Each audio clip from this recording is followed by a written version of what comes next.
Hi everybody, we are now in week 5 for your 11th grade English class for CVVL. So hopefully last week you got your embedded assessment in, you've got that definition essay all completed and turned in. I will tell you, if you are behind, now is the best time to get caught up, because if you let it continue to go, we're going to continue to have assignments. So you don't want to be behind at this point and be giving you a new assignment week after week and not doing those assignments that you're already incomplete with. So if you're behind, get caught up now. It's much easier to get caught up now than to let it snowball and get out of control later, all right? So this unit in week 5 and 6 is a unit together. So next week you're already going to have another embedded assessment. It's going to be an argumentative essay. So you've probably written an argumentative essay before. We're going to kind of talk about it. Our assignments this week and next week are going to be geared toward that. So keep that in mind as you're doing these assignments. All right. So first off, we are going to be doing activity 1.12. So pull up Springboard activity 1.12. And then you're going to read the article, Is the American Dream Still Possible? So we've all heard of the American dream, right? The dream that you can come here and have success and have, this great middle class standard of living where you have a nice house and a nice car and this family. So be thinking about that as you read this. And then there's a couple questions there. I will say, as we're getting into this, I've modified this week's assignments quite a bit. So as always, make sure you do just what I have on the announcements and the examples, because I don't want you guys to have to do everything. There's quite a bit of stuff they assigned on the pacing guide, and I'm going to reduce it a little bit for you, all right? But it's still a lot, so still make sure you set aside a good deal of time this week.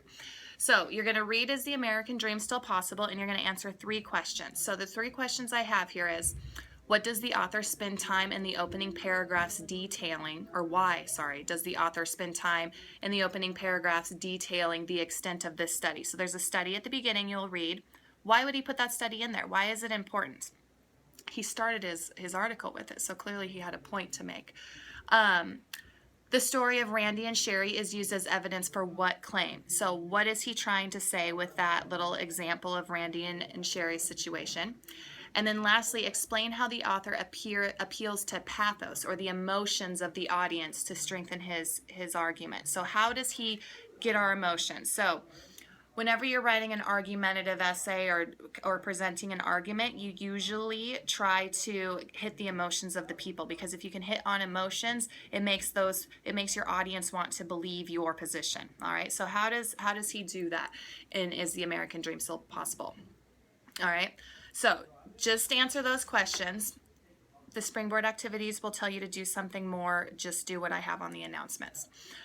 Also, there's a couple more questions here that I've bulleted. It says, at the beginning, Wolochinsky summarizes the traditional idea of the American dream.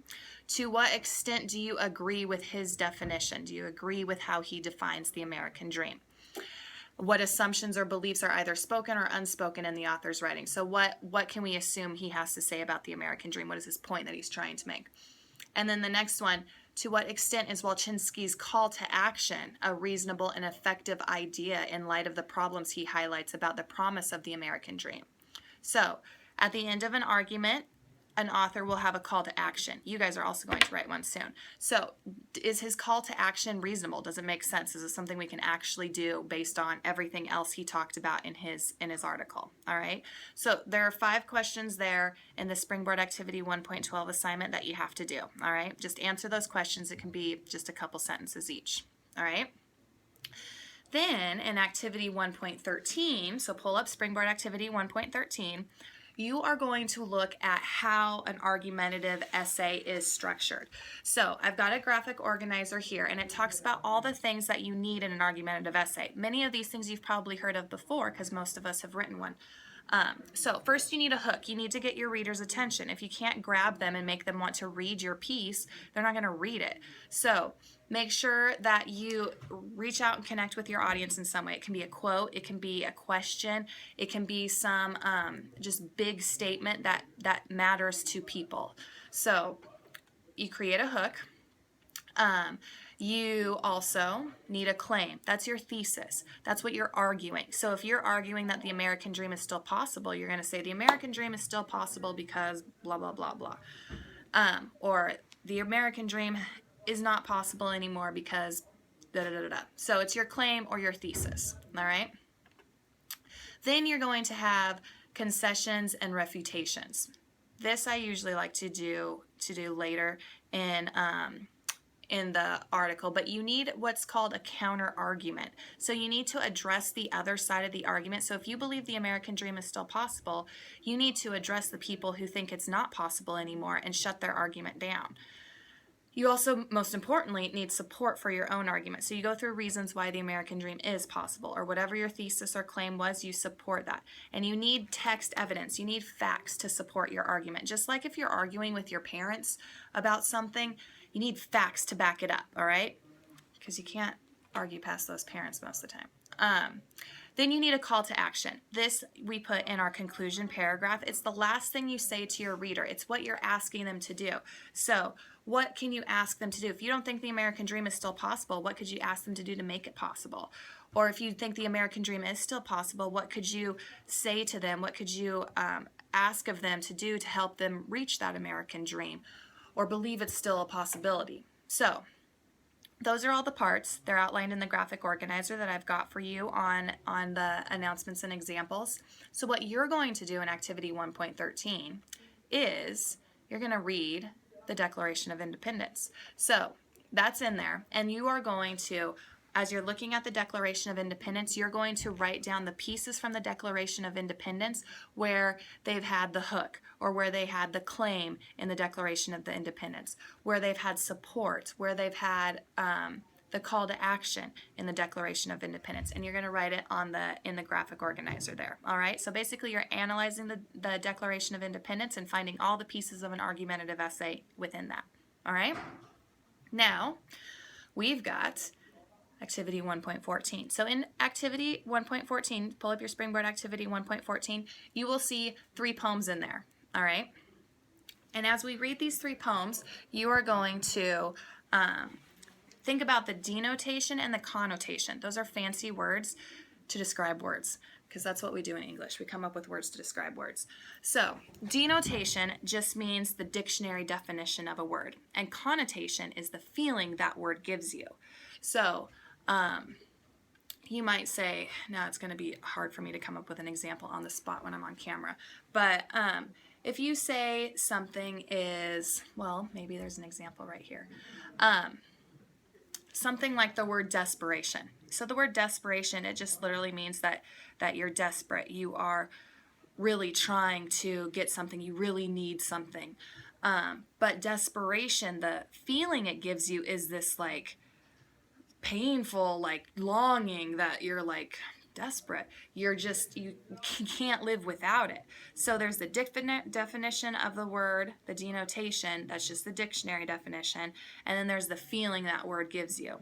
Denotation and connotation are important, especially when you're writing an argumentative essay, because you want to pick words with strong connotations. You want to pick words that evoke feelings when you're making an argument, when you're making a case. Because you want to get your reader to agree with you. So you use words with powerful connotation. So as you look through those 3 poems, there are some lines from those poems where you have to tell me the denotation of the word, the dictionary definition, connotation, or the feeling, and then you're going to tell me the effect that has on the reader, because that connotation will give you a feeling, an effect it produces on you. All right? So next, there's a writing prompt also that you will see in activity 1.14. This is extra credit. You don't have to do this, but if you want to kind of pad your grade now at the beginning of our semester here, or if you're already feeling a little bit behind and you're like, maybe I should do this because it could help my grade, there's a writing prompt in there. All right, it's extra credit. I'm not going to require it. It's an essay, so it is going to take you a bit of time to write. So it's an essay. You'll need to write at least 5 paragraphs. You're going to think about those 3 poems that you just read and make a connection between what all the speakers would say about the American dream based on their different experiences, their poems. What could they all say about the American dream? And then you're going to support it with lines from their poems, all right, and your own commentary. So it'd be a traditional 5-paragraph essay, an intro paragraph, 3 body paragraphs, and a conclusion, highlighting what they would all, how are their experiences all kind of lined up with the same idea of the American dream. All right? So I've got more written there if you'd like to do that for extra credit. But for activity 1.15, this one you are going to do. This is not extra credit, so make sure you do this, okay? So activity 1.15, it says money in the American dream, right? Because money's a big thing in America. So it's definitely a key factor. You guys will see a bunch of quotes on money, so read through those quotes on money. There's also a poem called Money, and there's an excerpt from A Raisin in the Sun. That's a play. So as you read through those 3 pieces, those 3 different pieces of writing, be thinking about money and what each of those pieces say about money, all right? Then you have a writing prompt. So you're going to synthesize the ideas. That basically means you're going to pull together the ideas of all those and write about them as one, all right? So you've got a couple prompts here. I just want you to pick one of the 3 prompts, okay? So in prompt 1, you're going to choose 3 separate quotes, a money quote, a line from the poem, and then a line from A Raisin in the Sun that could provide evidence or a jumping off point for your discussion of the question, how important is money to attaining the American dream? So you would write about that. Prompt 2, you're going to express a personal attitude towards money. So maybe you agree or disagree with one of those quotes and you're like, I totally disagree with that. And you're going to incorporate direct support of your thinking from the 3 texts in this activity. So that one's mainly highlighting what you think about money, and you are going to grab quotes from the writing assignment, or the reading articles and poems to support what you think. And then the 3rd prompt says, in an essay that synthesizes ideas from 3 of the texts, so in an essay that takes ideas from 3 of the texts in this activity, take a position that defends, challenges, or qualifies the claim that money is an essential part of achieving the American dream. So you're either going to defend that, you're going to say, yes, money is an essential part of achieving the American dream, or you're going to challenge it, which means you disagree. You don't think money is an essential part in achieving the American dream, or you're going to qualify it. Qualify it means like you mostly agree, but you have a but. I mostly agree, but there's this one thing that you need to consider, all right? So agree, disagree, or tell me how you would qualify that.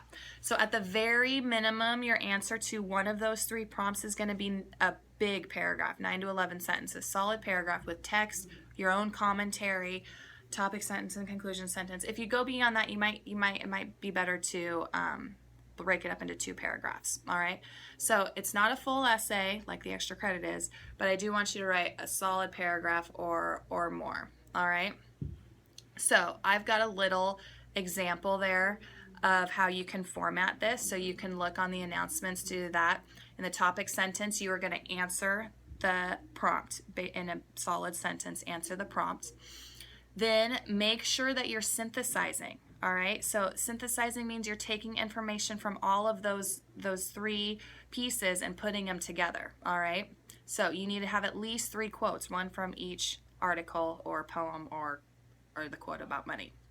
Then you need your own commentary on that quote and a conclusion sentence, all right? So it's pretty standard format of paragraphs that we've been doing with text details and commentary throughout the year so far here, all right?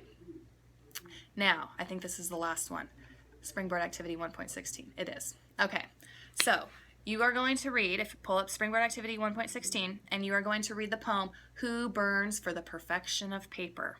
There's some fun alliteration there. So, there's a graphic organizer there where you're going to do 4 things. So, I'd read through this graphic organizer before you look at the poem, so you can kind of do it at the same time. First, it says, choose a statement that reflects what the speaker learned from his work. So be looking for that as you read. Write out and create a visual of the last image of the poem. It might be a challenge to create a visual, so if you can upload a graphic, if you are so inclined to do that or that capable, you can do that.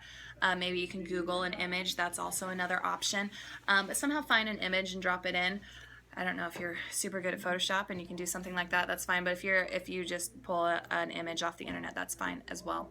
But also write out why the visual's important or why you picked it. What do you think the title means for the third one? And then the fourth one, write an interpretive statement about the speaker's realization. So what does the speaker realize and what can you interpret from that? So what can you glean from that? All right. So do that, and then there's a writing prompt. Now I'm modifying this. So listen to me carefully right now. It says to write an essay. You're not going to write a whole essay.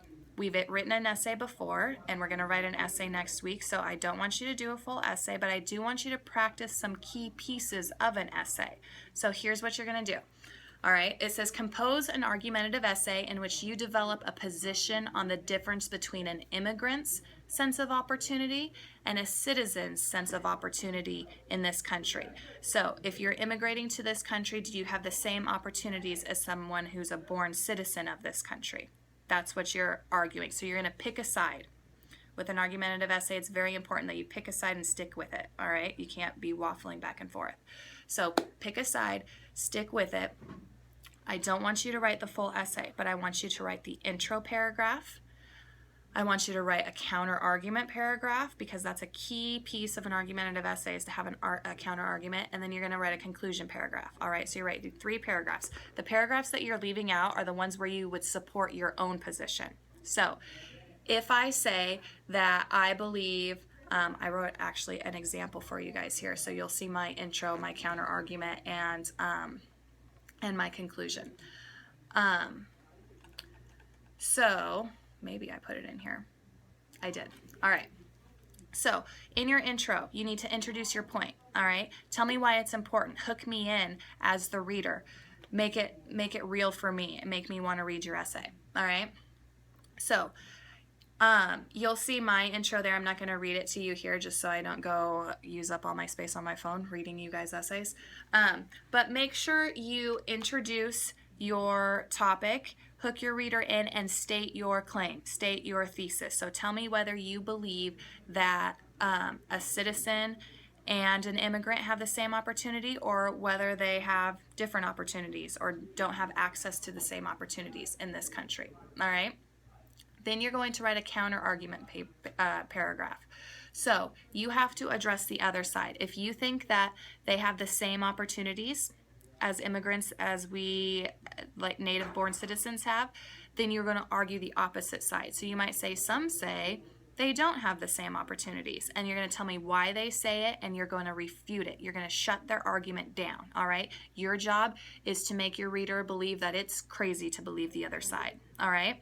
So state what the other side is saying and shut it down. That's your job in the counter-argument paragraph. Then in your conclusion, you wrap up your main points, and you have that call to action. Remember, you're telling your reader to do something, okay? So you will see mine there. I have it outlined for you what I want in each of those 3 paragraphs, and then I gave you an example of my own, okay? So if you get stuck, look to that format and look at my examples. You can't copy what I wrote, but it should give you an idea. It's nice to have examples. I hope that helps you guys to see what it should look like, or an example of what it could look like, all right? So do all that. I know it's a lot, but I know you can do it also. All right. So get through that this week. And as always, let me know if you have any questions. Let me know if you need any help. I'm here for you anytime you need. So reach out if you need to, and I'll see you guys next week. All right.